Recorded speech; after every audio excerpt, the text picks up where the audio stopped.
talking and not. Hello, gang. I am going to start us off on LinkedIn as well. There we go. Hello, everybody. We are live with another CCO, live with CCO to be specific, and it's Yeah. episode number 19 with Alicia. We Woohoo! We should have do something fun then for the 20. yeah, I'm going to be joining Alicia tonight because we've lost some of our people tonight in the throes of life, Life? but everybody's still healthy. Yeah. A shout out to one of my Andy Jenkins just passed away, and for those of us who are in Oh. internet marketing land, he's one of those great guys who helped us with video marketing for a long time. He just passed away, so just got an email about him, kind of down about that, but Oh. prayers go out to him. Hello, Alicia. How are you? Hey, I feel great, and I want you to know that remember when I was sick here, what was it when we did the Q&A webinar or whatever? Yeah. Man, knocked my feet out from under me and everything. Well, everybody in the house has had it now.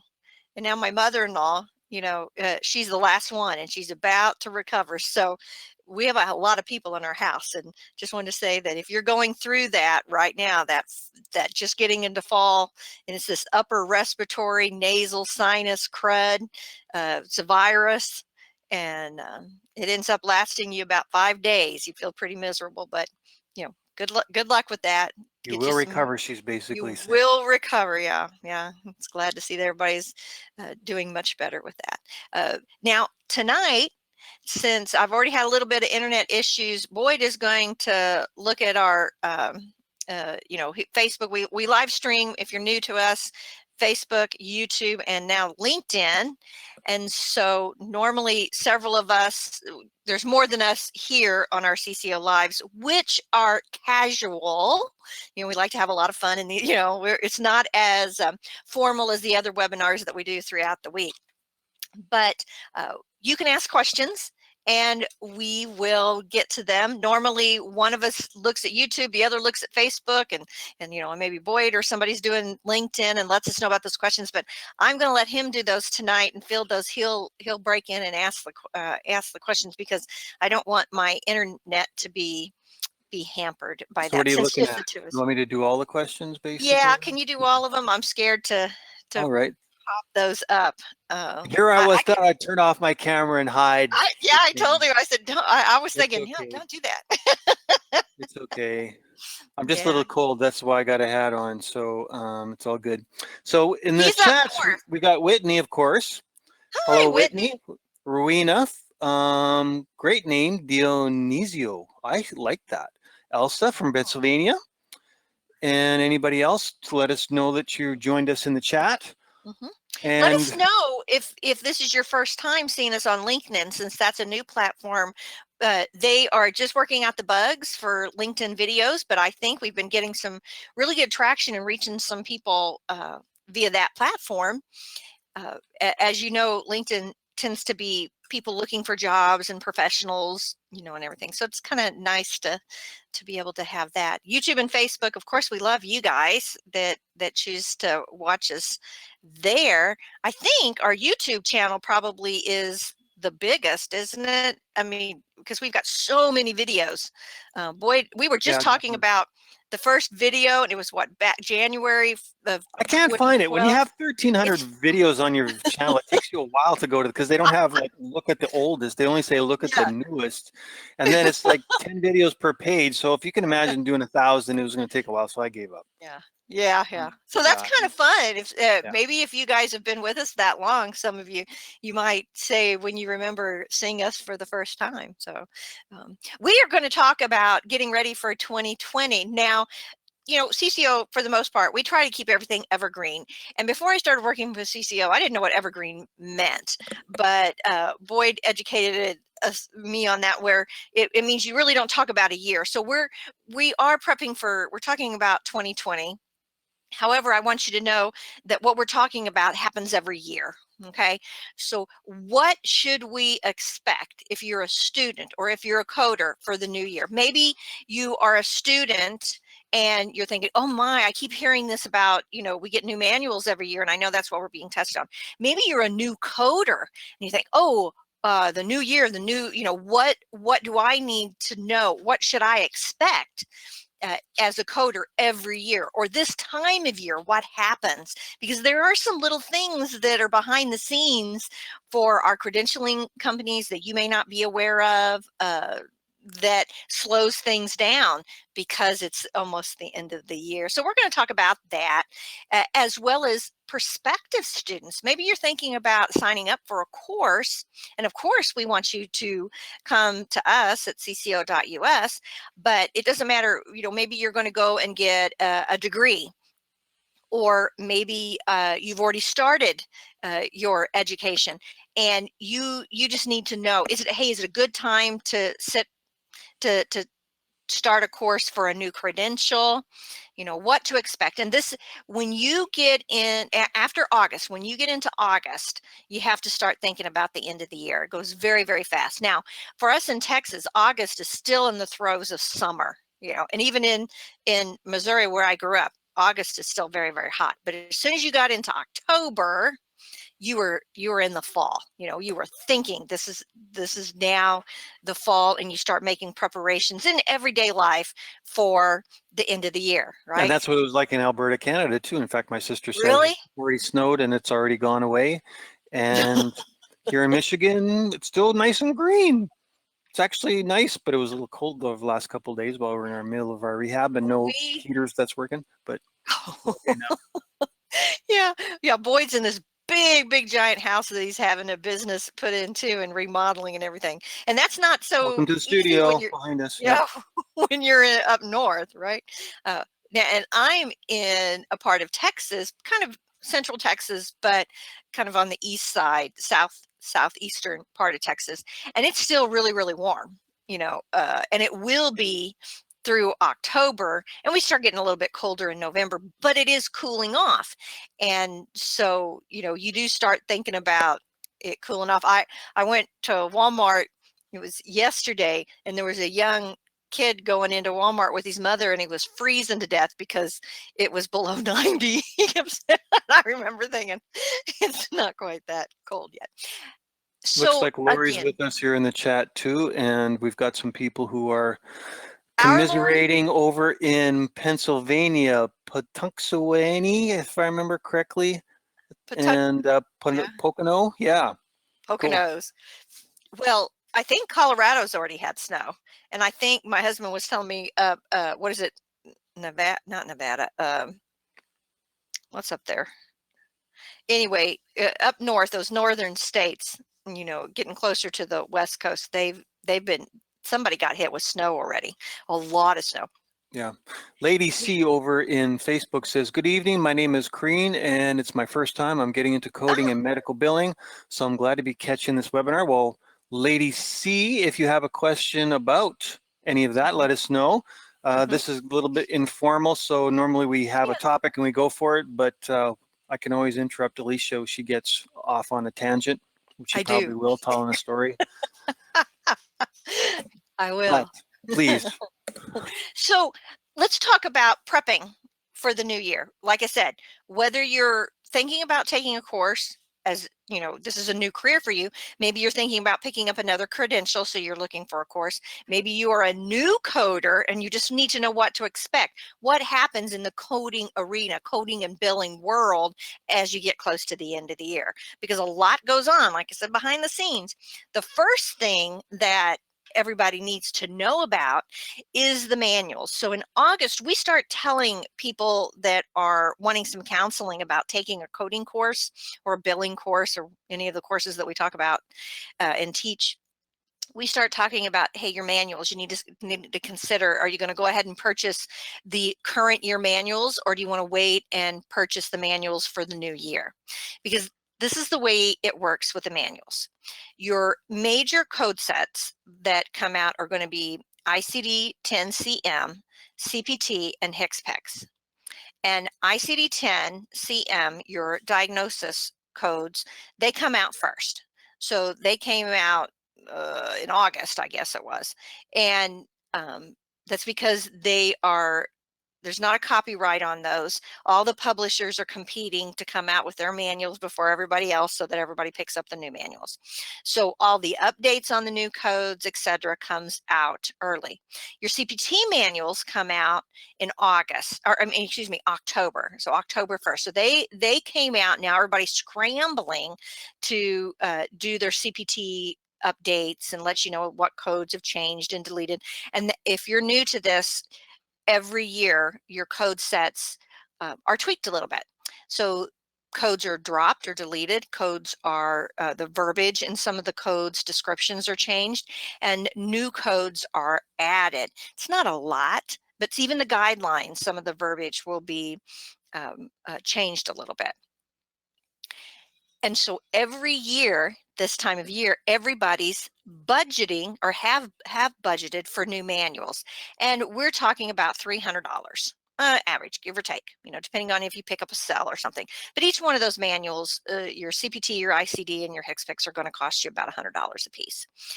You can bundle them sometimes with different companies, but if you bundle them, then you're going to have to wait till after October 1st to get them. Because again, that one doesn't come out. CPT doesn't come out until October 1st. And the HCPCS manual, though, it doesn't come out until December. So it'll always be the last manual that you pick up. I think the ICD and PCS manual has already come out. Now, let's break you up. If you're a prospective student or a student, you're going to have to deal with manuals. You're going to have to get manuals because that's what you're being tested on. That's what you're being educated on. Everybody else, if you're a coder already, you were probably using an encoder. Now we like Find a Code. You notice that we use that quite a bit if you've looked at some of our webinars, and that updates automatically. There's no extra charge. You're paying your fees however you paid for the encoder, and you will get your 2019 and the 2020, and you can go up and just change it, whichever one you want to use. Okay, so that being said, sometimes coders get into the mindset with the technology, they're not going to get paper manuals. However, some of us, especially the ones that have been coding for a long time, we can't not work without those paper manuals. There's something about the paper manuals, having those in your hand, writing notes and stuff in them that, we'll never get away from that. And if we want to sit for another credential, we have to have paper manuals because that's the way you're tested. And that's all credentials. Okay. That doesn't matter if you're going through AHEMA, if you're going through AMBA, if you're going through AAPC, all of those credentials, you're going to have paper. Two questions already about Mhm. manuals. Okay. Do you have to test with the current year's manual? Is the first one from Erica. Okay, that's an excellent question, Erica, and we're asked that all the time. So the answer to that, there's two things you need to know. No, you don't have to use the current year manual. However, there's a caveat to that. The codes do change, and you are paying how much to sit for that exam? We're knocking up, let's see, $300, $400, $500 to sit for a credentialing exam. And you need to get a 70% on all of them, and missing one question. There's a lot of people that we hear they get a 68. That could be one question that you missed because you didn't have the newest code set and a code changed or something in there changed, a guideline changed. So will they tell you that you can't test if you have a 2018 ICD manual and you're sitting for an exam in 2019? No, they won't turn you away. But you're kind of doing yourself a disservice if you don't have that new content in there. I've proctored a lot of AAPC exams, and I have heard horror stories where people have come in with a previous year manual and they said the proctor turned them away and told them they couldn't test, and that is not true. The AAPC tells you you need to have the current manuals for those reasons I just told you, but they won't turn you away. So there was another question, I think, related to that. It says, lady is asking, I have to purchase the ICD-10 and CPT. Should I go ahead and get 2020 coding books? Yes. Yeah. If you're going to, now, just know that we ask, when are you going to test? Probably in if 2020, it sounds like, right? yeah, if you're going to test in 2020, get 2020 manuals and start using them. Now, with that being said, too, know that your textbooks, that doesn't matter, right? The textbooks are teaching you the guidelines and reiterating on how to look up codes and everything. That doesn't change. They may have some outdated codes because of code changed a little bit, but that's stuff that isn't going to matter, right? The content itself doesn't change. The way you use a manual doesn't change. And so you just make a note that, what I've had people, our students, they will write in and say, oh, hey, I couldn't find this code in my manual. Well, I'm just going to pick up a code, E11.215. Okay, that's not really a code, but it would be like a diabetic code. Well, their manual or their textbook might have something that said E11.20. Okay, but the manual doesn't have a 20 because they added to the code and now it's 0.205. You know what I mean? So you might see something like that, but it's all explained in there. And so you just have to not kind of freak out when you see something like that. Just ask or Google it and say, hey, is this a new code? The concept behind the code has not changed. So you can use textbooks from the previous year. Now, if you get too far back, there is some major changes in some guidelines, so I wouldn't do that. But the previous year textbooks, you're okay. Courses are not going to really change either. For example, our medical terminology and anatomy course, some of the videos when them are a little bit older, but what really changes in anatomy and terminology? I mean, it's not like we're getting new body parts, right? The verbiage doesn't change. They don't change.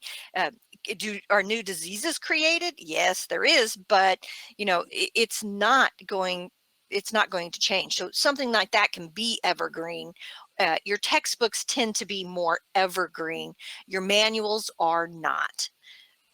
So if you can't afford new manuals, then you've got a lot of writing. You've got to go in and put in all the updates and the new codes and such. Lori, at CCO writes here in Facebook, she says, Alicia, can you go over the ICD guidelines, as sometimes they are printed with the previous year's guidelines and that you can print the current guidelines for an exam?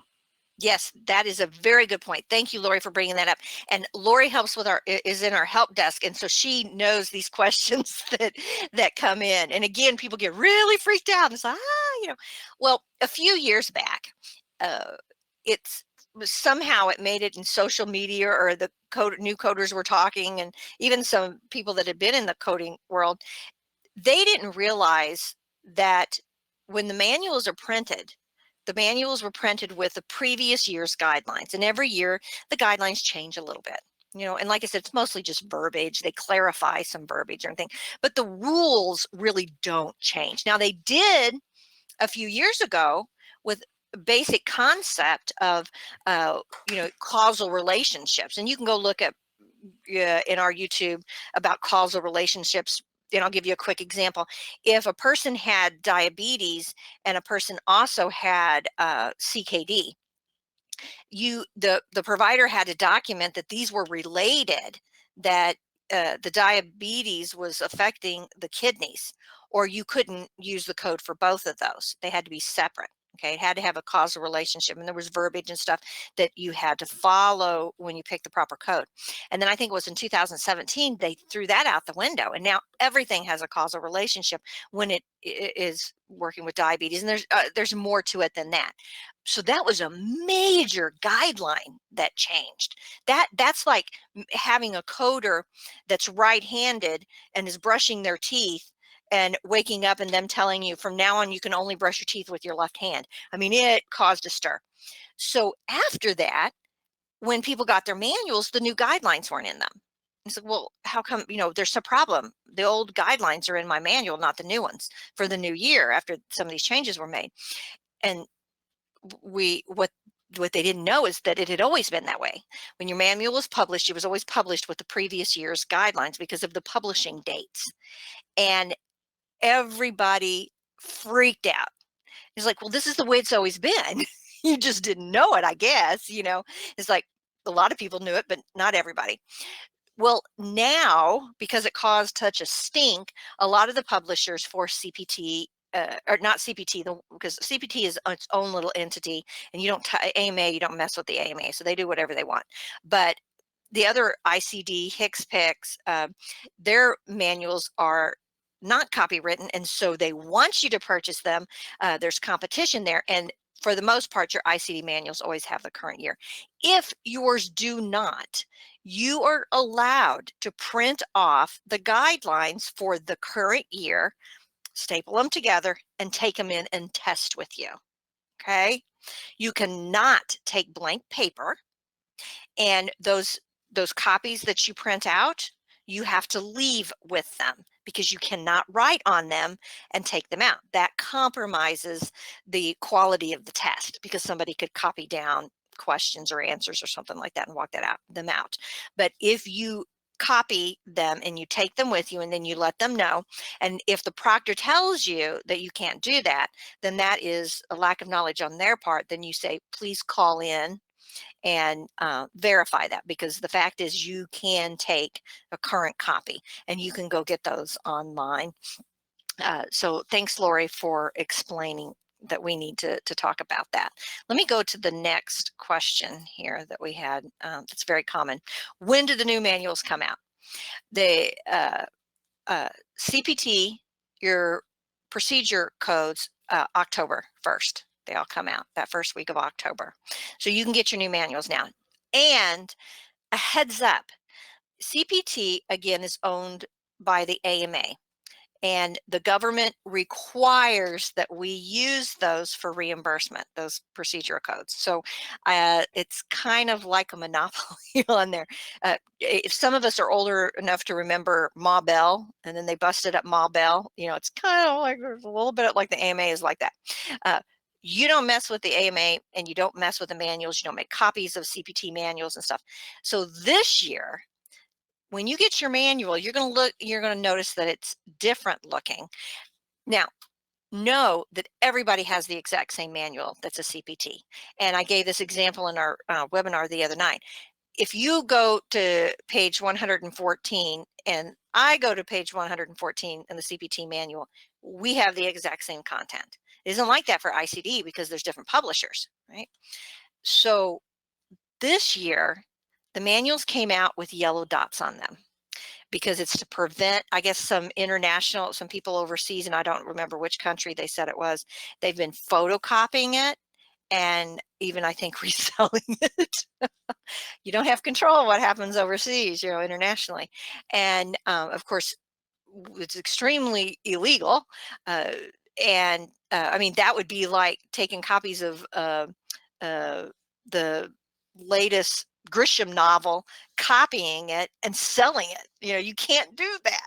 So you will notice there's yellow dots. They didn't, I had asked Jesus when we found out that this wasn't an error, because one of our people, Tiffany, that does the CPT updates for us, she said, oh, there's a problem. There was a publishing problem with my CPT manual. It came in with yellow dots all over. I can barely read it. And so they were going to send her out a new manual. And then they found out, no, that's the way they did it this year. I said, why didn't they just watermark it? And they said, well, because that's really expensive. But I guess the CPT manuals are going to be really difficult to read this year. So if you get one and the pages have yellow dots all over them, you may have to some of us may have to pick up some readers. But Tiffany, who is younger than me, was really struggling to make it out. And I'm sure they're going to hear a backlash over that. So the CPT manual comes out October 1st, and then your HCPCS comes out in December. It's always the last manual to come out. But don't worry, if you don't do Medicare stuff, you probably won't need it. And there's only, for example, the AAPC for the CPC exam only has 5 questions on that one, but you want to get those 5 questions right. And the ICD-10 PCS, it probably comes out about this. I think it comes out the same time as ICD-10 CM, because we've already done the updates for it as well. If you want to go see our ICD-10 CM 2020 updates, we do have those in the club. So you can go to cco.us/club and get more information and see that video.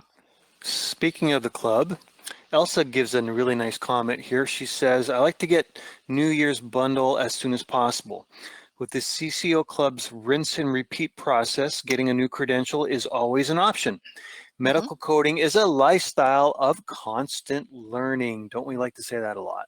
Oh, yeah. Thank you for saying that.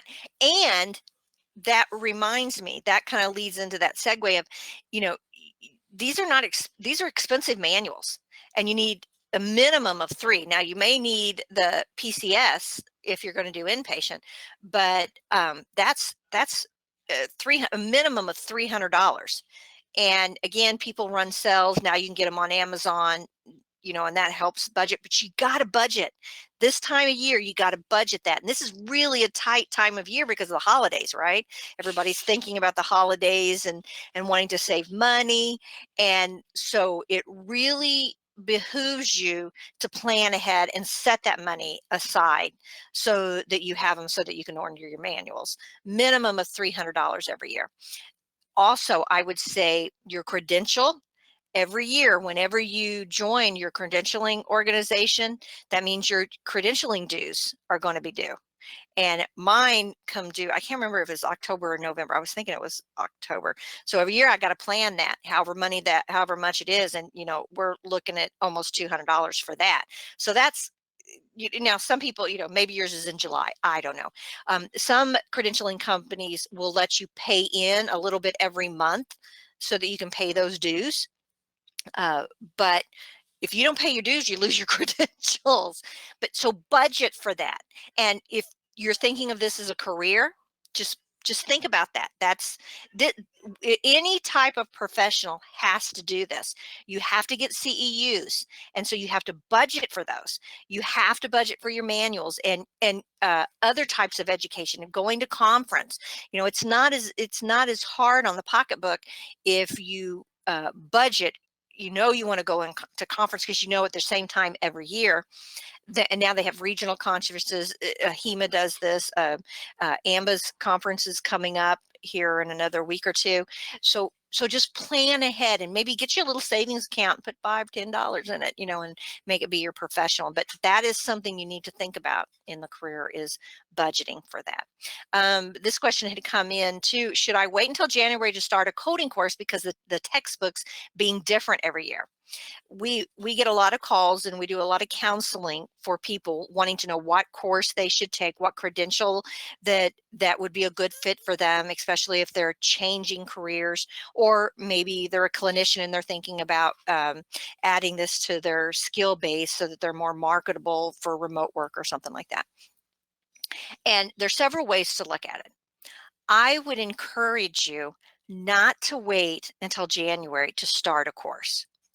Now, the reason is there's always sales this time of year, because that's exactly the mindset of a lot of people. So sales for a lot of companies, even CCO, go down a little bit. So of course we run sales. So does the AAPC. You'll notice they run sales like every week.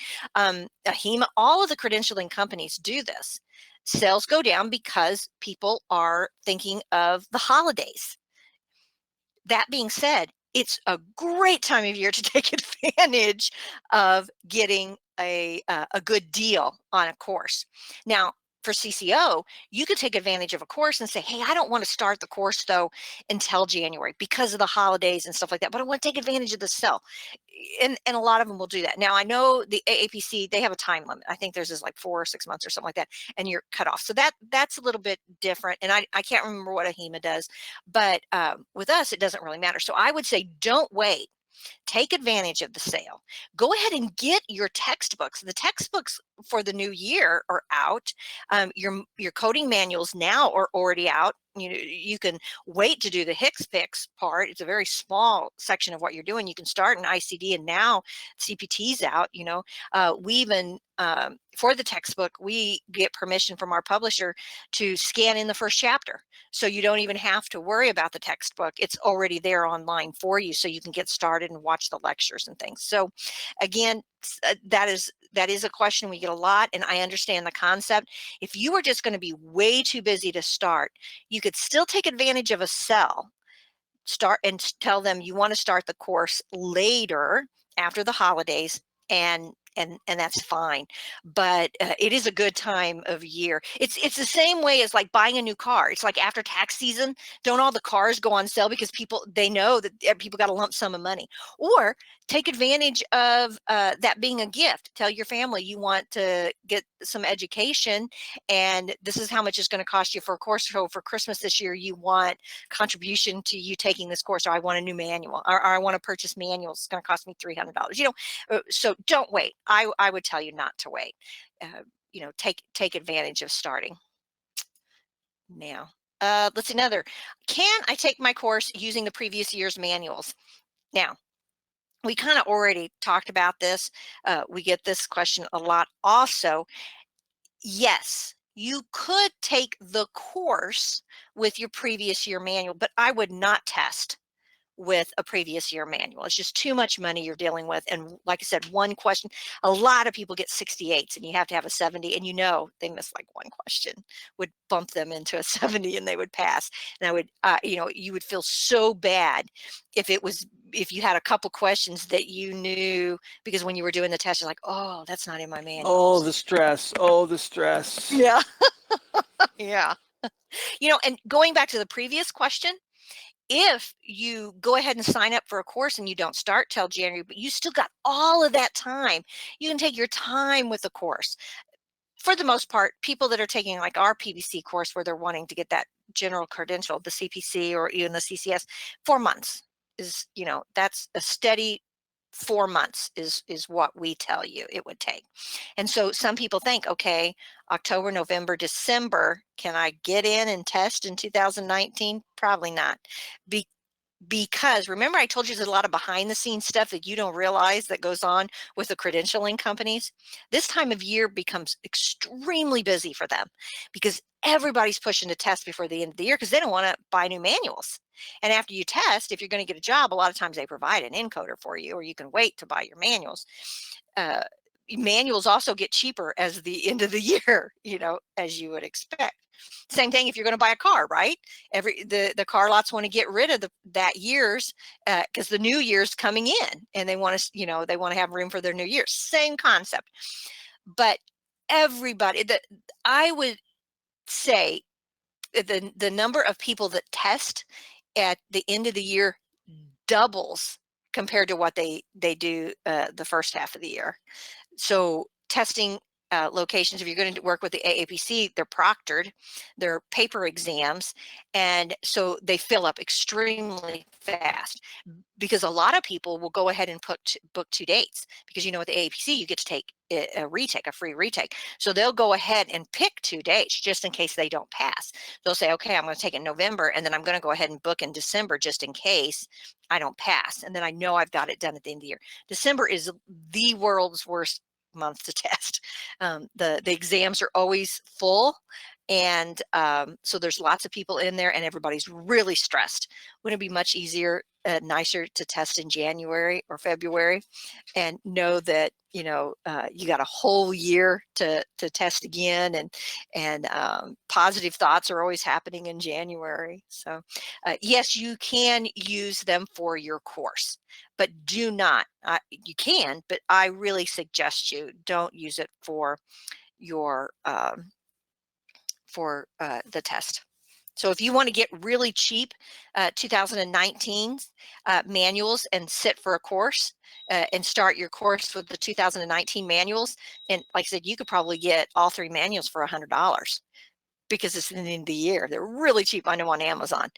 And then you would have enough money that when January comes out or when you get ready to test, you can get the new manuals to test. But you got to write notes in your manual so that you're doing double the work.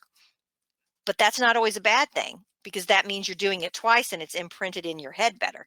So think about it being a positive, but naturally we're kind of lazy. So we always say, but then I got to mark up my CPT manual all over again. Well, that could be a good thing.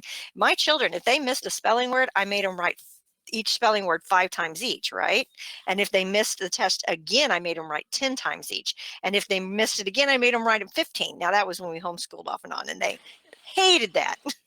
And that's because nobody did that to Alicia, because I just for this particular webinar, she says, I think, what do we call it again? I right here, preparing for 2020 textbooks. Anyway, she wrote manuals wrong. She didn't put I an A in it. always She spell put the manuals wrong. ELS. I So, say it Manuel's. Manuel's. I have some questions here when you're ready. So just let me know. I don't want to interrupt you. You're right. You know what? Let me tell you one more thing too. There, when you're starting out, if this is new for you, some of the verbiage that will help you is your manuals. I've already told you what they are. You probably have 3: ICD 10CM, or which we would just say ICD, CPT, and HCPCS. Now, if you do inpatients, you're going to have an ICD 10 PCS manual too. But those are manuals. Those are your code sets. That's what you're being tested on. Okay. That is different than a textbook. A textbook is what you're using. It's a school book to learn how to use the guidelines and the manuals and look up the codes, right? So think of it as when you were in school and you learned how to spell, you had to go, they would make you go get the dictionary, right? And you would sit down with the dictionary and maybe look up definitions and things. But that is the content, right? Whereas the textbook that told you how to do all that stuff, 2 separate things. And people get confused when they just say books, and when they would say textbooks, they think they mean the manuals, and when they're talking about the manuals, they're talking about the textbooks. And so that is something that can be confusing. Oh, let me go back. I just skipped that one. Should I wait? No, we did that one. Oh, should I wait until the new year? Hold on, Yeah. let's take one from the chat here. Okay. I just received, this is from Black Goddess. Cool. Okay, Black Goddess says, I just received my 2020 ICD-10 and CPT books. I purchased your BAT program, but would like to do a review program focused on guidelines. Which programs would you guys recommend, and what is the price? In terms of the price, it all depends. If there's a sale, which there is going on right now, you'll get a discount. Right. But is that anything pop off the top of your head? 25%, I think, is what you get off No, on I those. mean courses. Oh, yeah. Okay. If you purchase the Blitz, that is what you want to work with. The BAT technique is in there. That is going to help you get your CPT manual ready, the procedure codes. Without doing that, you're again doing yourself a disservice, because not only will the Blitz help you get your manual ready to test, it's also going to give you testing techniques. It's going to give you practice exams. And if you've already got the Blitz and the BAT, then you're probably okay. You don't need it. In other words, you're thinking you don't need a full course. And They're thinking that they want a review program based on guidelines, yes, specifically guidelines. okay, that's what the Blitz is. The Blitz is only a review of the guidelines and I prepping think you at for that the point, test. we've always suggested like taking practice tests till you get to Yes, what, 80%, yes. I believe, The or something like that. Blitz comes with a practice exam. We have free practice exams on our website under the freebies, and we have one for just about every credential that we teach. And then we have paid exams. And just like Boyd said, you can tell he's been doing this a long time. We make a coder out of him anyway. You want to be getting 85% on practice exams. Now, I just answered a question in our forum. There was a lady who was saying that she had taken her course. She'd done very well through her course. The tests and everything she took through the course, she was scoring 80s and 90%. She took our practice exam and she bombed it. She got like a 50, and she was saying the questions were very intense. They were multi-code questions, and that's the format that the CPC exam is. And we've been told several times that our practice exams are harder than the CPC exam. So that being said, if you've got the Blitz and the BAT, and you don't need a course, you just need to go over the guidelines, you're golden. That's what they do. Take advantage of the practice exams, as well as if you're in the CCO club, you have access to all of this content. Say you're struggling with Mohs procedures, you can go in and find lectures that we've done about Mo's procedures, or go out to our YouTube channel, and maybe there's a guideline that you're struggling with diabetes. You can go to our YouTube channel, you can go to the CCO club and look at the CEUs that we've created, all that content, and reiterate in short little clips, 30 minutes less, 15 minutes, and that'll probably stick in your head better. But again, I wouldn't go spend a lot of money. If you are taking practice exams that we offer and you're still scoring 50s, if you're not getting an 80, 85, then I would rethink. I would pull back and say, you know what? I think I might need a course to refresh those guidelines. The Blitz isn't doing it for me. Okay. We have 5 practice exams. It looks like medical coding practice exam, medical billing practice exam. I came talk today. Outpatient coding practice exam, risk adjustment, and ICD-10. Those are free, right? Those are the free ones. And we got paid ones too. We have several paid ones. So you get like 60 test questions, which is about half of an exam. So you should be able to knock those out in 3 hours, or less. And it gives you it covers the guidelines. That's specifically the way they were written, in everything that you will be tested on, like Path and Lab, med surge, HCPCS, the ICD-10 guidelines, and then all of the categories, all the 1,000, 2,000, 3,000 codes, things like that. So yeah, so take advantage of the free ones, and then if you're not scoring well on those, take advantage of the paid ones, because they're not very much. They're less than $30. And then if you're still not doing well, and you're getting extra help with the YouTube and the club videos and things, then rein in and call us and let us know, or send us an email, and let's do a consult and see if maybe you don't need to go over a course or something. Should I wait for the new year to take the exam if I'm ready now? So a lot of people are thinking that there's like, we're quite close to the end of the year. It is important to know, like I mentioned, the slots fill up, and there isn't always a proctored exam if you're doing the AAPC in your area. This is where I live now is one of the harder places for me to test. The places I've lived before, there were several chapters all around me, and they were always doing exams, lots of chapters, because I lived in bigger cities. Really hard to find that now without having to travel a little ways. But the end of the year, your local chapters start offering more exams, maybe more than once a month, but predominantly they just do one a month. And then if you're going to go with the HEMA, that's much easier because they're not proctored, they're done at a testing center. So they're much easier to get into if you're going to take the CCS or the CCSP, things like that. Some of the other credentialing companies, you can actually do the exams at home. I would not wait for the new year. If you think you're ready, go ahead, test this year, and know that you can probably get in to test one more time, or go ahead and buy the manuals. You're going to need them anyway for the new year, and plan to test in January. Just the key here is you need to be looking and seeing where the testing is being done in your area. You may be ready now and there's not a place that you can test, and that's very frustrating. So always think positive and look forward. Will I be able to test in both this year and next year if I don't pass the first time? This is another question that we've gotten several times. Yes, the year that you test doesn't matter. Your education and your training and your skills, that's not going to change.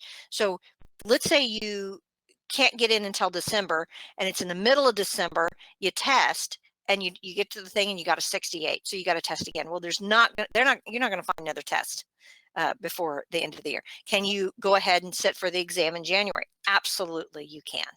But I would still go ahead and purchase the new annuals. But yes, that is not something you have to worry about. That's what we're all working towards, that certification exam. I think that's it. Do we have any more questions coming in? I'm not even sure what time it is because I don't have my phone with me. 7:44. We got just 15 minutes. Comments. Deborah's saying, "BAT is awesome. I passed my CPC exam after using it." I don't know if you can go over to YouTube. We may maybe show some people how to find some of the stuff we're talking about Oh, in YouTube as well, without playing absolutely. video, because it's going to eat up your bandwidth. Yes. So Yes. just Let me FYI. just put this over here. Um, I was answering a question about rotator cuff syndrome and bursitis earlier before the webinar. So let me just get into YouTube. So there's a a bunch of questions for what do you do for test preparation. So that's basically where we started with CCO. So there's a whole bunch of things on cco.us if you go to the website about exam prep. And while Boyd's talking about It's that, really the blitzes you would probably want to take a look at. If there's that's courses right. and there's blitzes, are the blitzes help you actually get a certain certification, pass a test. That's right. And because our goal, and this is our goal statement, this is what we talk about. We want to educate you and teach you how to code. We want to prepare you for the exam, because a lot of places will teach you, but they don't encourage you to get certified. A lot of brick and mortar and colleges, they educate you, they give you your degree, but they don't help you test. And we want to give you the skills to test. And then third, we want you to come back to us to get your continuing education. So we want you to learn it. We want to teach you how to code. We want to get you certified, help you with all the tools from our experiences, and that's where the blitz and the bat technique come in. And then we want you to stay certified, and you've got to maintain your CEUs. Or staying certified also goes into, hey, maybe you have a question, or you get that first job, but it's in cardiology, and there's and you're really struggling with questions. We get a lot of questions in our club from coders who are experienced and who are just starting out. So again, that really sums up what we do. We want you to learn it, get certified, and stay certified, and that's why we have a club. Here are the some of our webinars and stuff, but really you can go and look at all of this, but the best thing to do Just use a is little come over here. magnifying glass. Yep. Yeah, and let's just say practice exam. Let's just see. I don't know what I know. We got to have tons. Okay, so CRC practice exam questions, the exam layout, ICD-10 practice exams. And again, if you're studying for the CPC and you take our CPC practice exam, go take the ICD-10 practice exam we gave you too, because that just is a big part. E&M practice exam questions, CPC practice exam questions. And these are, notice that these aren't terribly long. So you can just let's see. And one of the biggest things I think that, I always look out for when we create content is, how to pass the exam, tips on how to pass. If it's your second time, if it's your third time, how do you work with time management? How do you get over that stress, Strategies and test taking tips and that's the billing exam. General preparation and testing strategies. This would be an excellent one, 30 minutes. But there you go. That's terminology questions. And again, it just keeps going and going. Now that's practice exams. Let's see. And I will say this is that there's always the comparison, like, do I have to pay for a course versus all this online information, right? Well, you can spend a lot of time and learn. We just got actually a testimonial just recently this week from a lady who got her certification by just watching the YouTube channel, right? But I can guarantee you that, it wasn't the most efficient way to do it, because she's not been designed to go through a certain process that we have, so that you can be efficient about your training and then get your questions answered when you get stuck, for example, because we really go in depth, and from the years of experience of all of our instructors doing this and teaching people, that's what you get, rather than just looking for something specific. Oh, I feel like studying XYZ today. So I put in testing tips too. So let's see what we got. I mean, this video wasn't there before. This one was. How to pass okay, look at this. This is excellent. Yeah, that's a good one, because that's really the CCO process about how to pass any exam. And you can see this already got 20,000 views over a year ago. And we don't do any paid advertising on this stuff. I don't boost this with, just ads and stuff like that. These are all natural views from people Right. looking at them. So I always take a look at how many views something's got. And notice we've got, this was a year ago, 4 years ago. This one was 6 years ago. And let me tell you something.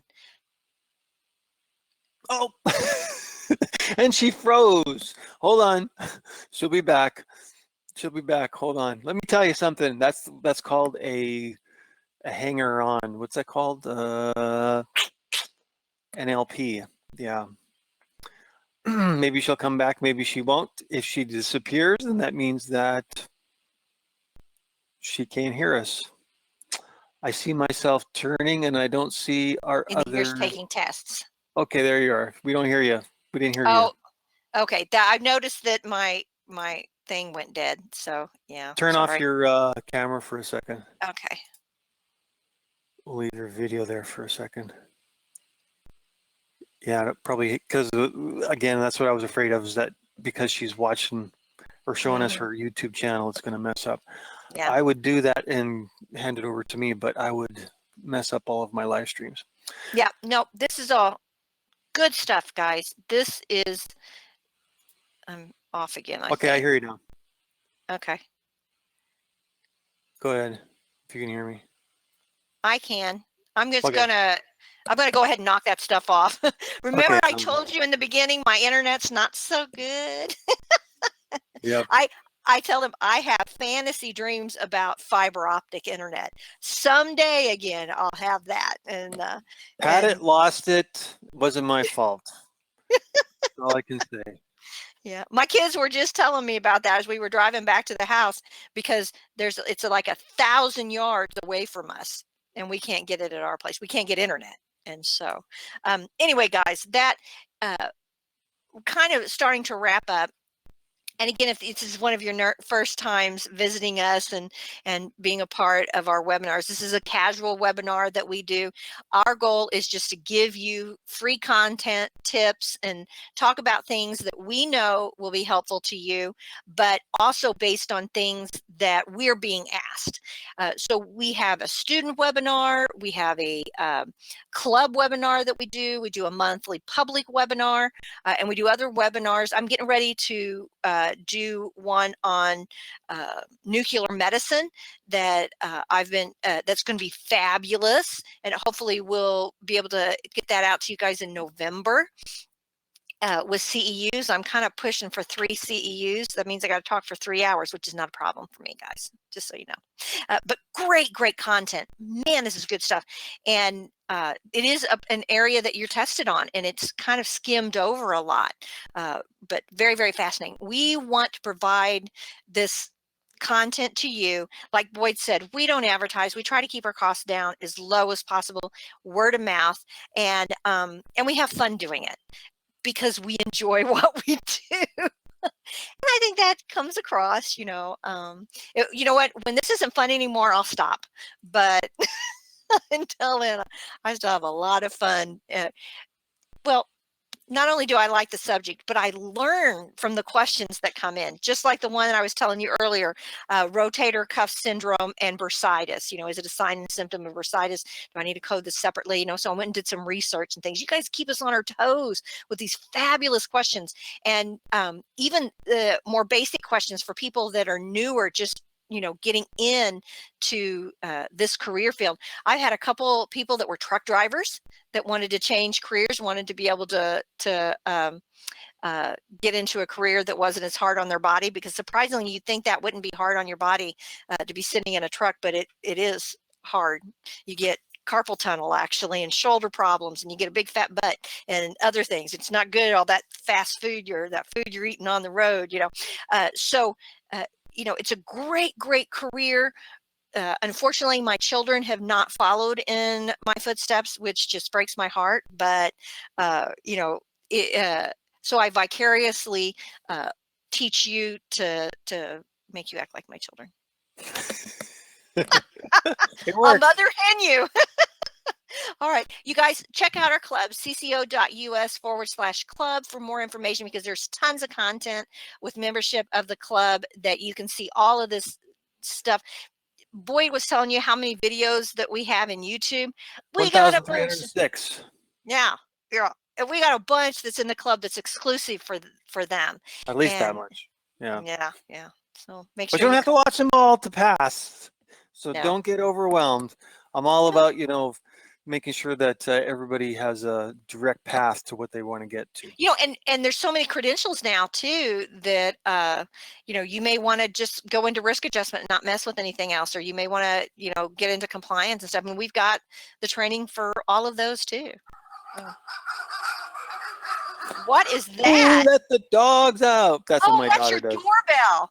That's my doorbell. So I know which side of the house, that's coming from. So we have a big parking lot that's not yet a big piece of lawn. So this used to be a lawyer's office, and before that a duplex. So we're taking it back to a duplex. So he's ordered pizza and pizza deliveries in.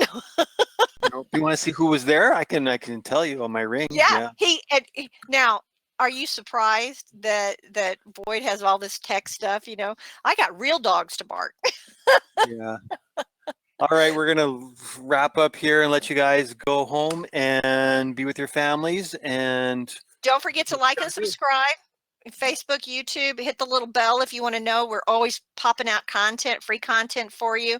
And LinkedIn, again, new platform for us to use video. We've been on LinkedIn for a long time, but share. Let other people know if this was something that you thought was helpful to you. Share with other people. That helps us. Like I said, we do word of mouth predominantly. So. And I apologize if we didn't get to your question, or if you came in late and didn't see, maybe we answered some of them earlier. So our apologies we'll pop there. in and go do some mingling in the platforms. Yep, awesome.